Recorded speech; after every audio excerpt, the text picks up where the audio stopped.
అంటే మన దగ్గర వచ్చేసి స్పెషాలిటీస్ వచ్చేసి గైనకాలజీ అంటే స్త్రీలకు సంబంధించిన రోగాలు, ప్లస్ జనరల్ సర్జరీ, ప్లస్ మన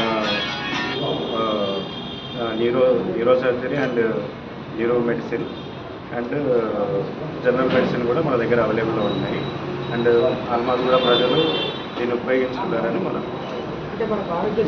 కొన్ని రోజుల్లో ప్రారంభం అయితే ఇప్పటికైతే ప్రజెంట్ అయితే ఇన్సూరెన్స్ ఫెసిలిటీస్ అయితే అవైలబుల్ ఉంది. ఇన్సూరెన్స్ ఫెసిలిటీస్ అండ్ కంప్లీట్గా full equipped operation theatre and ICU available ఉంది. అండ్ ఆల్ ఎమర్జెన్సీ హ్యాండిల్ చేసుకుంటాం. ఆల్ డాక్టర్స్ అవైలబుల్ ఉన్నారా? ఆల్ డాక్టర్స్ అవైలబుల్ ఉంటారు. ఆల్ డాక్టర్స్ అవైలబుల్ ఉంటారు. అంటే ఎక్సెప్ట్ కార్డియాలజీ కాకుండా మిగతా డాక్టర్స్ అందరూ అవైలబుల్ ఉంటారు. So cardiology, medical cardiology take up చేస్తాము. ఇంటర్వెన్షన్స్ ఏమైనా అవసరం ఉంటే సూపర్ స్పెషాలిటీస్. ఇది ఫస్ట్ బ్రాంచ్, ఇదే మన ఫస్ట్ బ్రాంచ్. సార్ అడ్రస్ చెప్పండి. ఆల్మోస్ట్ కూడా కమాన్ దగ్గర మల్లారెడ్డి కాలనీ.